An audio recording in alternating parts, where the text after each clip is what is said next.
You will be one of the smartest home buyers in the whole state of Georgia after watching this video.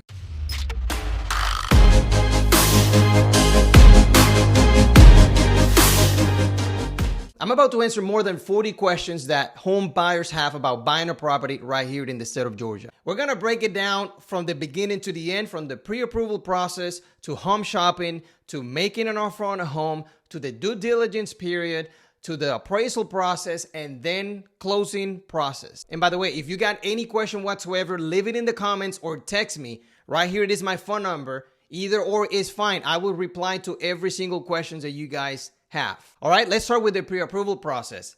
Why do you need a pre-approval letter if you want to make an offer on a home? First, you need a pre-approval letter. Why? Because the seller wants to know if you have the money to purchase a home.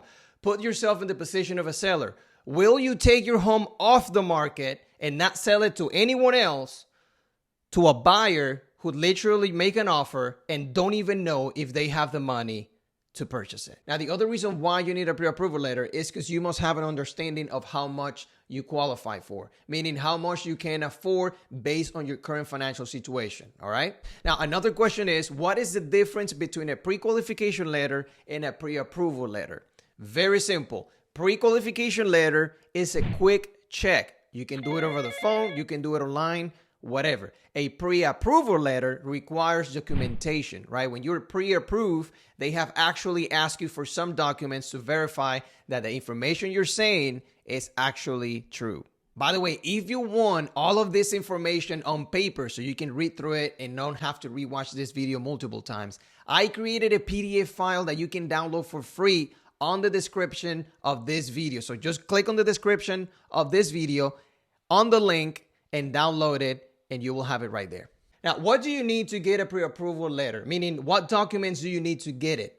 They're going to require bank statements and pay stubs, right? They want to verify your income. They also want to verify your debt, meaning how much money do you have on student loan, credit cards, or whatever. They want to check your credit score. They're going to ask you if you have money for a down payment and closing costs. And they require 2 years of taxes, meaning the last 2 years of taxes, if you want to get a pre-approval letter. Next question is, how long does it last? How long does a pre-approval letter last? It lasts anywhere from 60 to 90 days. Can you extend it? Of course you can. Call your lender and he will do it for you.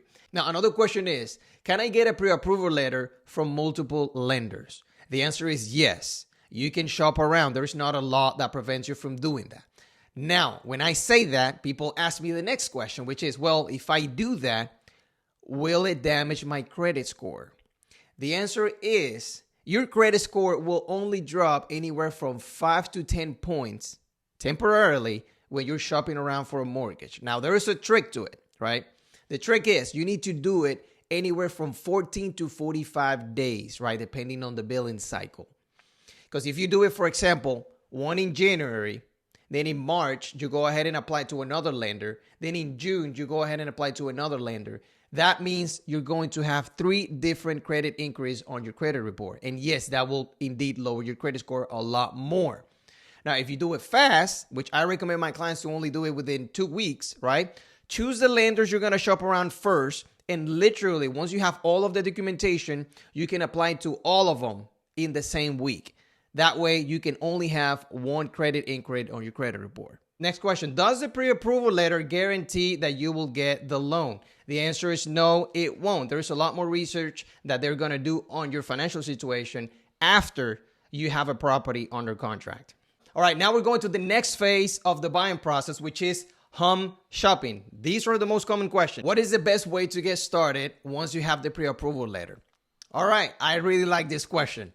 The first thing you need to do is basically have a conversation about the things that you definitely have to have on a home and the things that would be nice to have, but not necessarily a deal breaker. You see the difference? What are those things that you definitely have to have on your home? And what are the things that would be nice to have, but not necessarily will be a deal breaker? Once you know that, then you can make decisions about, hey, should we take a look at this home or not, right? You have no idea how many people I get telling me, hey, I definitely have to have a fence. And then the next day send me a home on Zillow saying, hey, can we take a look at this house? And I tell them, well, that home don't have a fence. Oh, yeah, but I can install one later.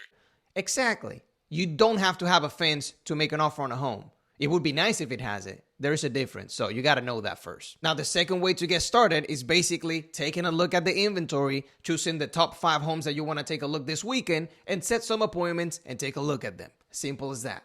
Next question. Do you need an agent to actually look at homes? Most of the time, the answer is yes. And here's why. Because most houses are being sold by other realtors and they do have a lockbox. So either you reach out to the listing agent, which is an agent, or you reach out to your own buyer's agent, and that's it. Next question. Can I have more than one agent showing me homes? Meaning, can you do one on Saturday? Maybe it's Sunday you do it, blah, blah, blah. Listen, the answer is yes, unless you have actually signed a specific agreement with a buyer's agent where it says that you are only entitled to work with them. Next question. Do I have to pay my real estate agent if I buy a house? And how much is it? Here in the state of Georgia, most home buyers don't have to pay their realtor unless it is specifically on the agreement that says, hey, if I find you a home, if I represent you on your home purchase, you would have to pay me whatever amount it is. Typically, we get paid through the seller, meaning the seller disclose what would be the compensation for the buyer's agent. Now, another question is, how do I know if I'm choosing the right real estate agent to help me buy a home? And here's a very simple checklist that you can have to find out. Number one, your real estate agent must have knowledge about the market, right? The local market, not only about neighborhoods, but also the current market condition. Are we in a seller's market or are we in a buyer's market? How many homes are being sold at the moment? How fast are they selling? How many offers are they getting? Are they selling over asking price, etc.? You need to have an agent that actually have knowledge about that. The agent must have knowledge about the financing process, meaning he should guide you through what are the best lenders in the area for whatever your situation is. And third, he needs knowledge about the buying process in terms of the legal paperwork that is required for it, about the forms. If you have questions about the contract, the agreement, your agent must have the answers to it. Now, how do you know if you're choosing the right one? Well, just ask questions around those 3 things, right? The local market, the financing, and then the agreement paperwork. Ask questions about those 3 things. And if you notice that your agent is taking too long, or that every single time you ask a question, he needs to tell you, well, let me get back to you on that. Well, let me just talk to my broker. Well, that's a great question. I don't have the answer right now, but let me get back with you.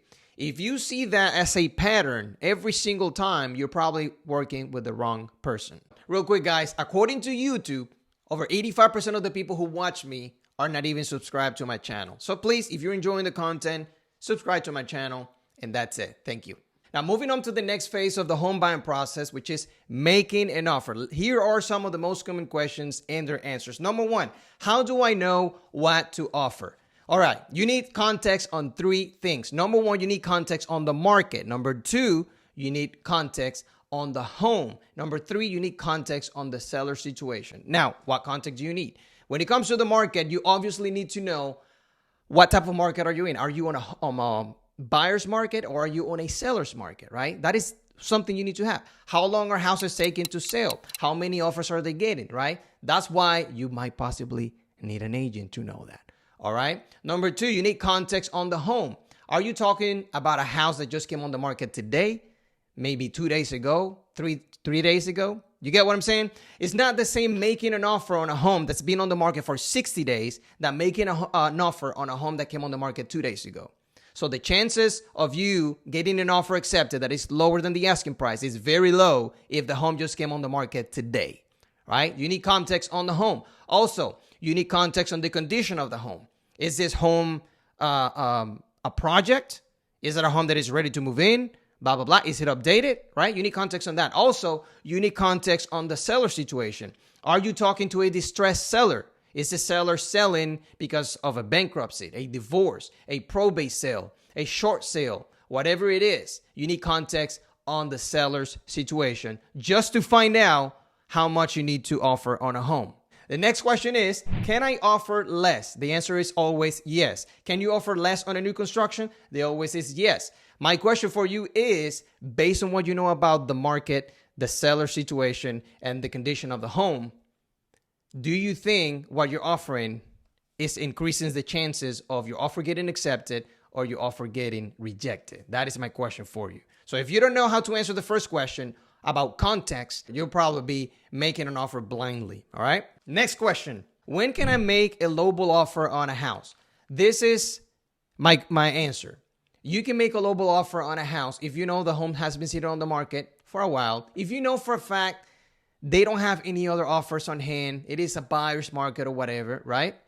If you know the seller situation is very rough, you might just make a lowball offer and see what happens, right?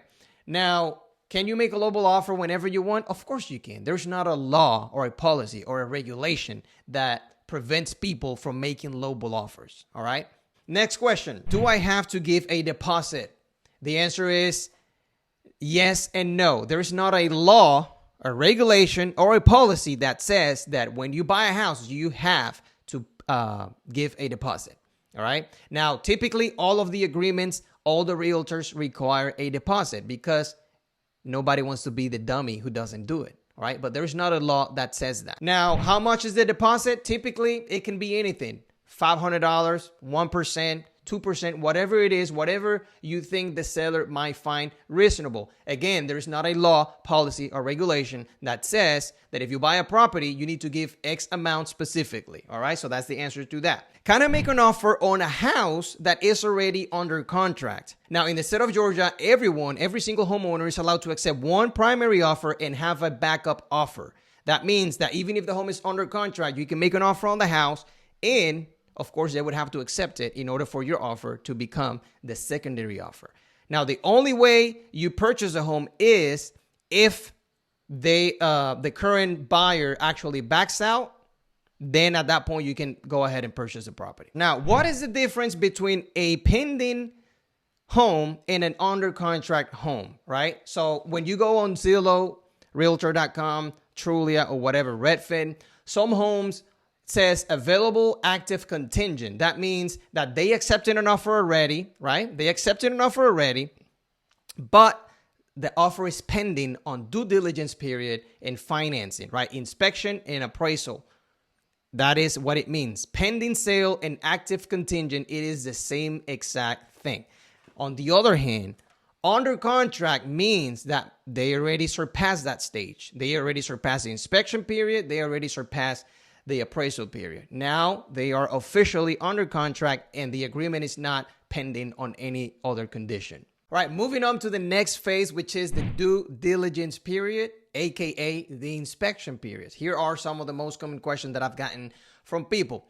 So what is the point of the due diligence period? Number one, the point is peace of mind. That is the purpose of it. Peace of mind, knowing that when you move into the house, you know exactly what's wrong with the house, what's right with the house, what's wrong with the neighborhood, and what's right with the neighborhood, right? That is the intention of it.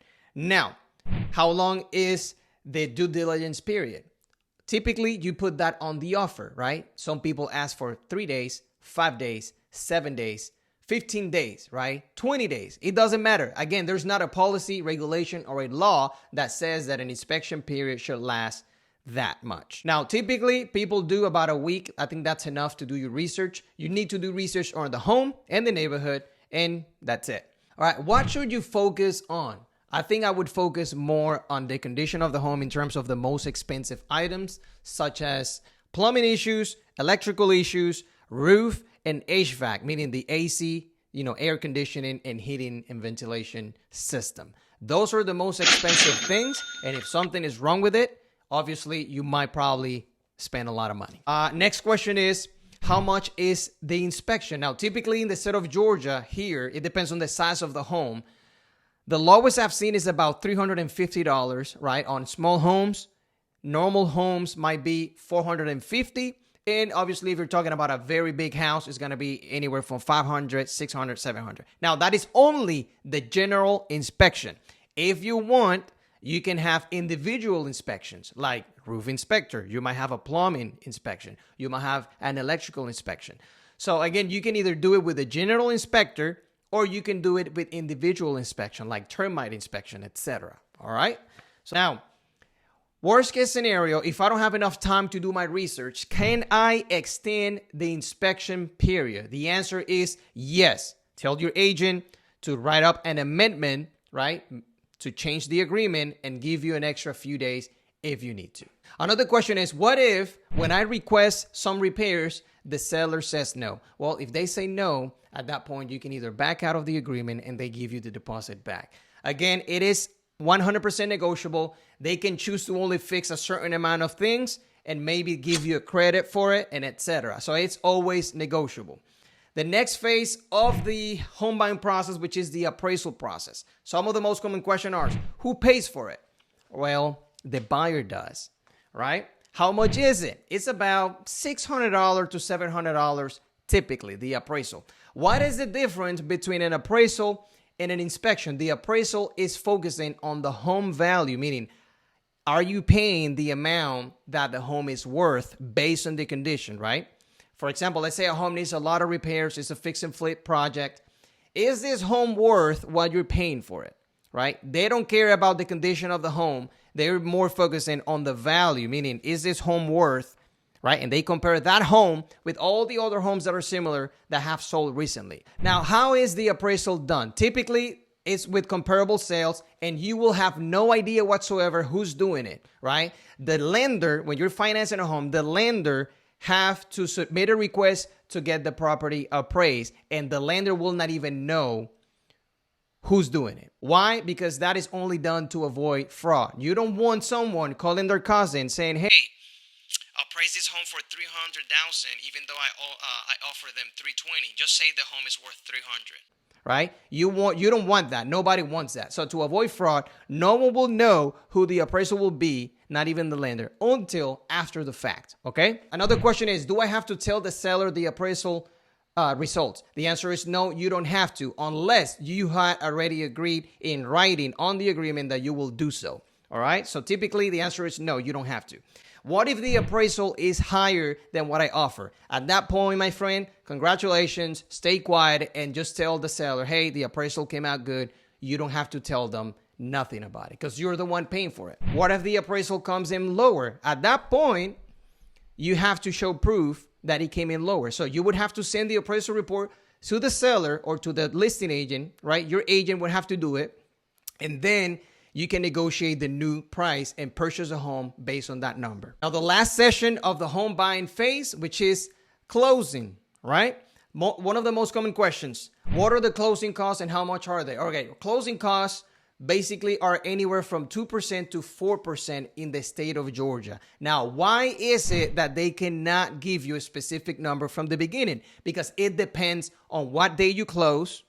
It depends on the type of home. It depends on taxes. It depends on what lender you're using because every single lender have different fees. I get this question all the time. Well, just tell me a number. Guess what? I cannot tell you a number, my friend, because I don't know what house you're planning on buying. I don't know when you're planning on closing. I don't know how many taxes the property have to pay every year. I don't know anything.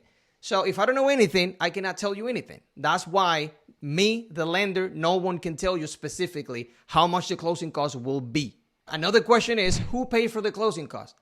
So on the offer, you have to disclose who's taking care of the closing costs, right? Is this the buyer? Is it the seller? Again, there is not a law, regulation, or policy that says who needs to pay the closing costs and how much they have to pay. So that's always something that you negotiate. The next question, can I use actual cash, physical cash? The answer is no. Why? Because of safety issues. Nobody's going to be counting hundreds of dollars trying to find out if they're, real or not. Nobody's going to do that. Nobody have the time. And guess what? That is a safety hazard for everyone around you. You don't want to show up to the closing table with $300,000 cash and then make somebody else count it for you. It's not going to happen. No one will do it. So no, the answer is no. You cannot pay physical cash for a house here, right?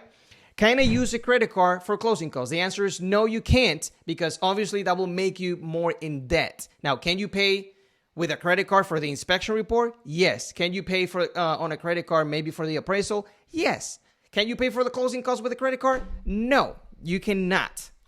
How long does the closing, like the actual closing, how long does it take? The answer is it can take about 30 minutes if it's only a cash sale, or an hour or 2 hours, depending on the complexity of the paperwork. Another question is, can I change the closing date if I cannot make it? The answer is yes. All you have to do is let everybody know. They can make an amendment, and of course the seller would have to agree to it in order to for you to change it. But yes, you can actually change a closing date if you cannot make it.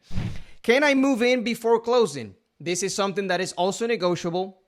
Typically, none of the builders do it because of liability issues, but homeowners on resale homes, yes, you can move in earlier if the seller agrees to it.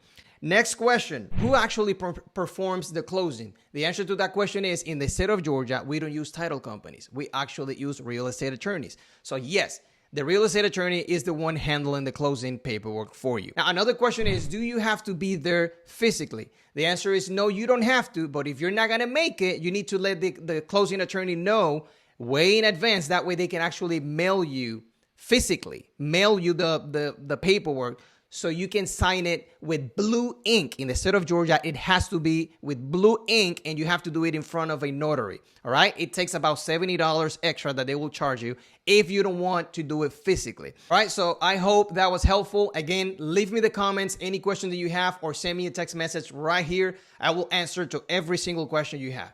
Take care, guys. See you guys next time.